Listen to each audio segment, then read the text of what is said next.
Good morning students, how are you. अभी तक हम पढ़ चुके थे 1400 क्वेश्चन कर चुके हैं। आज हम स्टार्ट कर रहे हैं 1401 नंबर से, कौशल्या बांध। तो स्टूडेंट्स, कौशल्या बांध कहाँ पर है? कौशल्या बांध हरियाणा के पिंजौर में स्थित है। और स्टूडेंट्स, पिंजौर कहाँ पर है? पंचकुला में स्थित है। भजन लाल को हरियाणा का चाणक्य कहा जाता है। बंसीलाल को क्या कहा जाता है? हरियाणा का निर्माता, मतलब वास्तुकार। और जबकि भजन लाल को हरियाणा का क्या कहा जाता है? चाणक्य कहा जाता है। साइबर क्राइम इन्वेस्टिगेशन सेल का मुख्यालय कहाँ पर है? गुरुग्राम में स्थित है। Students, cyber crime investigation cell का मुख्यालय कहाँ पर है? गुरुग्राम में स्थित है। पेहोवा शिलालेख बोधदेव से संबंधित है। और पेहोवा कहाँ पर है स्टूडेंट्स? कुरुक्षेत्र में है। और इस पे जो लिखा गया है शिलालेख है वो भोजदेव से संबंधित है। मैं निर्धन कंगाल आदमी बाजे भगत द्वारा लिखा गया था। तो बाजे भगत हरियाणा से संबंधित थे और मैं निर्धन कंगाल आदमी बाजे भगत ने लिखा था। गुरुग्राम के नेहरू स्टेडियम को द्रोणाचार्य स्टेडियम के नाम से भी जाना जाता है। तो गुरुग्राम में जो द्रोणाचार्य स्टेडियम है उसका एक दूसरा नाम नेहरू स्टेडियम भी है। तो गुरुग्राम के नेहरू स्टेडियम को द्रोणाचार्य स्टेडियम के नाम से भी जाना जाता है। जल महल कहाँ पर है? नारनौल में स्थित है। इसका निर्माण 1591 में शाह कुली खान ने करवाया था। बहुत इंपॉर्टेंट क्वेश्चन है स्टूडेंट्स ये। जल महल कहाँ पर स्थित है? नारनौल में स्थित है। और इसका निर्माण 1591 में शाह कुली खान ने करवाया था। कैरियर्स एंड वैगोन वर्कशॉप ये कहाँ है स्टूडेंट्स? जगाधरी में है। जगाधरी कहाँ पे? यमुनानगर में है। तो कैरियज एंड वैगन वर्कशॉप कहाँ पर है स्टूडेंट्स? जगाधरी में है। जगाधरी कहाँ पे? यमुनानगर में है। ये रेलवे की वर्कशॉप है एक्चुअल में। Vikramaditya award is given to umpire, referee, जजेस and coaches of any sport who have achieved outstanding excellence in sports. तो स्टूडेंट्स, स्पोर्ट्स में मतलब जो आपके खेल होते हैं उनमें आउटस्टैंडिंग एक्सेलेंस के लिए ये अवार्ड दिया जाता है, विक्रमादित्य अवार्ड।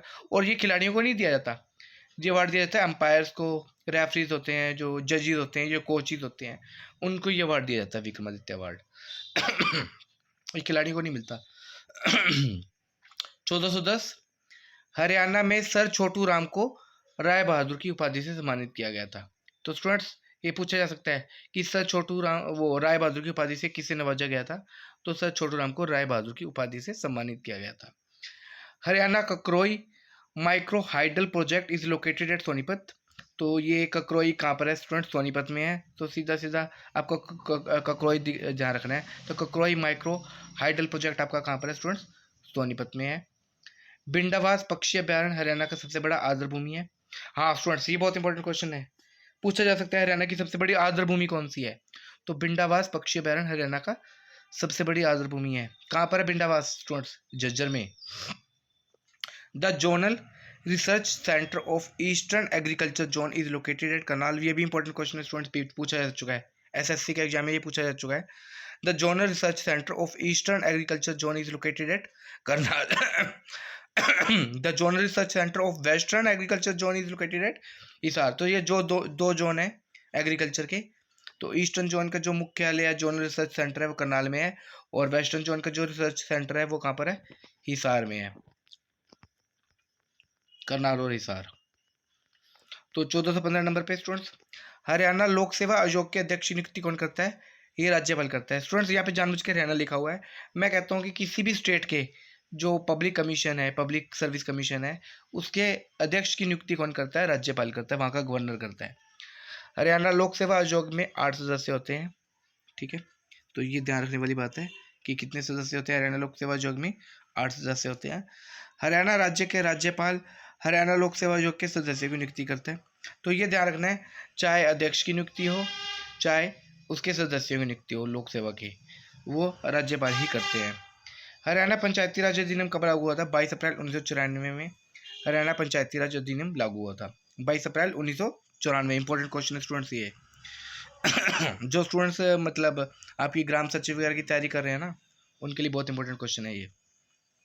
इजराइल और हरियाणा सरकार ने करनाल जिले में एक बागवानी परियोजना स्थापित करने के लिए भागीदारी की है। तो करनाल का जो घरौंडा है वहाँ पे एक बागवानी परियोजना को स्थापित करने की स्थापना की जा रही है, करनाल जिले में बागवानी परियोजना। और ये किस देश के साथ मिलकर ये परियोजना बनाई जा रही है? इजराइल के साथ। हरियाणा हर साल 23 सितंबर को राव तुलाराम की याद में शहीदी दिवस मनाता है।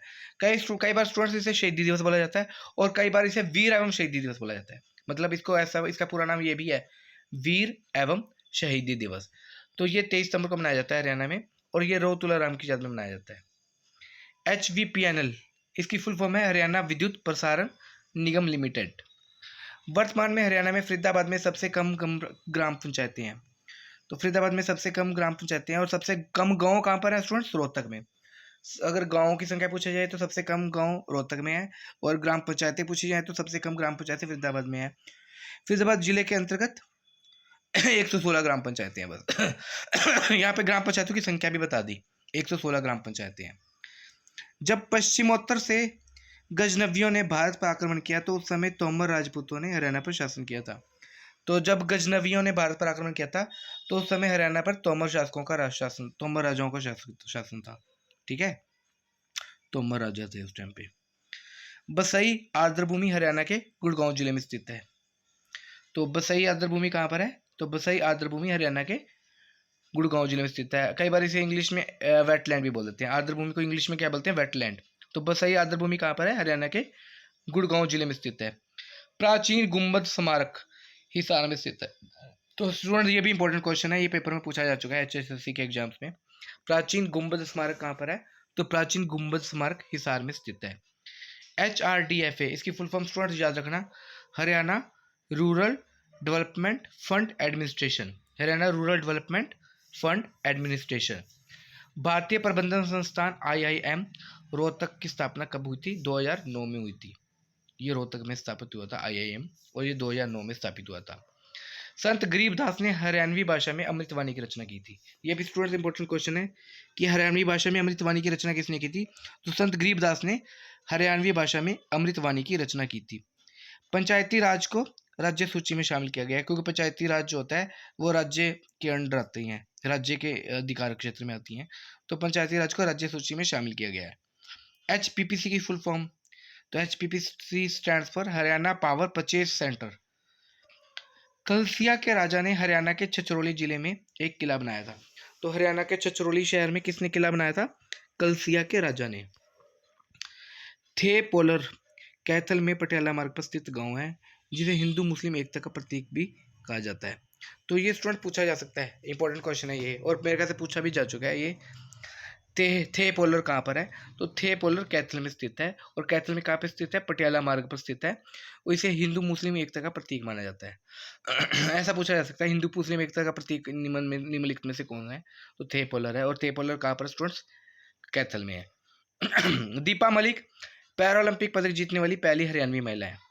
तो पूछा जा सकता है पैरालंपिक पदक जीतने वाली पहली हरियाणवी महिला का नाम बताओ, तो वो दीपा मलिक है। Hisar is the largest producer of iron pipes in Haryana, क्योंकि स्टील सिटी कहा जाता है हिसार को, तो सबसे ज़्यादा आयरन पाइप्स यहीं पर बनती हैं। बलवंत राय मेहता को पंचायती राज का वास्तुकार माना जाता है। तो स्टूडेंट्स बहुत इंपॉर्टेंट क्वेश्चन है ये, बलवंत राय मेहता को ही पंचायती राज का वास्तुकार माना जाता है। हाँ, उसके बाद तो कई आए, अशोक मेहता वगैरह कई आए, लेकिन बलवंत राय मेहता से शुरुआत हुई थी। तो बलवंत राय मेहता को पंचायती राज का वास्तुकार माना जाता है। हरियाणा के पिंजौर में स्थित यादविंद्र गार्डन के डिजाइनर नवाब फिदाई खान थे। तो ये भी स्टूडेंट इंपॉर्टेंट क्वेश्चन है कि हरियाणा का जो पिंजौर है वहाँ पे एक यादविंद्र गार्डन है, तो उसके डिजाइनर कौन थे? नवाब फिदाई खान थे। इंपॉर्टेंट है, ये पूछा जा चुका है। HLRDC stands for Haryana land reclamation and development corporation. तिरिया के मजमूम अल्ताफ हुसैन अली के द्वारा लिखा गया। तो तिरिया के मजमूम किसके द्वारा लिखा गया था? तिरिया के मजमूम अल्ताफ हुसैन अली के द्वारा लिखा गया था। इंपॉर्टेंट है ये स्टूडेंट्स। हरियाणा को भारत की रोटी की टोकरी कहा जाता है। ये भी इंपॉर्टेंट है, हरियाणा को क्या कहा जाता है? भारत की रोटी की टोकरी कहा जाता है। कई बार ये भी पूछा जाता है कि भारत की गेहूं की टोकरी किसे कहा जाता है? तो गेहूं की टोकरी भी हरियाणा को कहा जाता है। भारत की गेहूं की टोकरी किसे कहा जाता है? हरियाणा को। या गेहूं की टोकरी ना कह के गेहूं का टोकरा कहा जाए, तब भी हम हरियाणा ही लिखेंगे। तो स्टूडेंट्स ये सारे क्वेश्चंस अवेलेबल भी हैं। अगर आप मेरी ऐप में जाओगे, आप 100 रुपीज़ की फीस भर के आप इनको वहाँ पे पढ़ सकते हो। इंडस्ट्रियल मॉडल टाउनशिप, हाँ, अगर किसी स्टूडेंट ने 100 रुपीज़ के में ये मेरे कोर्स को परचेज कर लिया और उसके बाद उसका कोई रिफंड नहीं होगा, ये मैं पहले आपको बता देता हूँ। Industrial model township at Manesar near Gurgaon was developed by the Haryana state industrial development corporation. तो स्टूडेंट्स जो गुड़गांव का जो मानेसर है, वहाँ पे एक इंडस्ट्रियल मॉडल टाउनशिप स्थापित की जा रही है, किसके द्वारा? Haryana state industrial development corporation के द्वारा, HSIDC के द्वारा। तो ये इंपॉर्टेंट है। 1789 से 1794 के दौरान दिल्ली और हरियाणा पर महादजी सिंधिया का शासन था। तो ये ध्यान रखना स्टूडेंट्स, 1789 से 1794 के बीच में दिल्ली और हरियाणा पर किसका शासन था? महादजी सिंधिया का। हरियाणा साहित्य अकादमी का गठन कब हुआ था? 1970 में हुआ था हरियाणा साहित्य अकादमी का गठन। Haryana power generation corporation limited का गठन कब हुआ? 1997 में। Haryana power generation corporation limited का गठन कब हुआ? 1997 में। ये ईयर याद रखना, ये ईयर जनरली भूल जाते हैं और पेपर में पूछे जाते हैं। मेवात में मंजीरा नृत्य किया जाता है। तो मंजीरा नृत्य कहाँ पे किया जाता है? मेवात में किया जाता है। मेवात का नया नाम क्या है? नूह। बीमा देवी मंदिर एक हिंदू मंदिर है। यह मंदिर भारत के हरियाणा राज्य के पंचकुला जिले के पिंजौर शहर में स्थित है। तो भीमा देवी कम्प्लेक्स बोल देते हैं कई बार इसे, और भीमा देवी मंदिर भी बोल देते हैं कई बार इसे, भीमा देवी कम्प्लेक्स बोल देते हैं। तो ये हरियाणा राज्य के पंचकुला जिले के पिंजौर में स्थित है। 1446 नंबर पे, द लैंड कल्टिवेटेड बाय कुरुज आवाज काल बहुधान्यक। तो कुरुज द्वारा जो लैंड पे, जिस लैंड पे खेती की गई थी, उस लैंड का क्या नाम है? बहुधान्यक। तो हरियाणा को महाभारत काल में ही बहुधान्यक कहा गया है। हरियाणा उत्तर पश्चिम भारत में 27 डिग्री 37 मिनट से 30 डिग्री 35 मिनट अक्षांश में स्थित है। और अक्षांश हम हमेशा स्टूडेंट्स आपके ये मतलब वो उत्तर से दक्षिण दिशा की ओर आते हैं, दक्षिण से उत्तर दिशा की ओर। तो ये 27 डिग्री 37 मिनट से 30 डिग्री 35 मिनट अक्षांश में स्थित है। जबकि हरियाणा 74 डिग्री 28 मिनट से 77 डिग्री 36 मिनट देशांतर के बीच में और समुद्र तल से 700 से 3600 फीट की ऊंचाई के बीच स्थित है। तो बहुत ही इंपॉर्टेंट चीज़ है स्टूडेंट्स, मैं दोबारा रिपीट कर देता हूँ। हरियाणा उत्तर पश्चिम भारत में 27 डिग्री 37 मिनट से 30 डिग्री 35 मिनट अक्षांश और 74 डिग्री 28 मिनट से 74 डिग्री 28 मिनट से 77 डिग्री 36 मिनट देशांतर के बीच और समुद्र तल से 700 से 3600 फीट की ऊंचाई के बीच स्थित है। बहुत ही इंपॉर्टेंट चीज़ है, बात है ये स्टूडेंट्स, ये जानकारी बहुत ही इंपॉर्टेंट है, मैं कह रहा हूँ। कवि मालदेव हरियाणा के हिंदी कवि थे। तो कवि मालदेव किस भाषा के कवि थे? हिंदी कवि थे। भवानी अम्बा मंदिर कहाँ पे स्थित है स्टूडेंट्स? ये अम्बाला में स्थित है। वैदिक सभ्यता सरस्वती नदी के किनारे विकसित हुई थी। ये भी इंपॉर्टेंट क्वेश्चन है स्टूडेंट्स। वैदिक सभ्यता कहाँ पे विकसित हुई थी? तो वैदिक सभ्यता सरस्वती नदी के किनारे विकसित हुई थी। तो आज के लिए स्टूडेंट्स बस इतना ही। Thank you very much. Videos को शेयर करते रहिए, सब्सक्राइब करवाइए ज़्यादा से ज़्यादा, प्लीज़ ये काम जरूर करिए, आप सब्सक्राइब करवाइए ज़्यादा से ज़्यादा। धन्यवाद।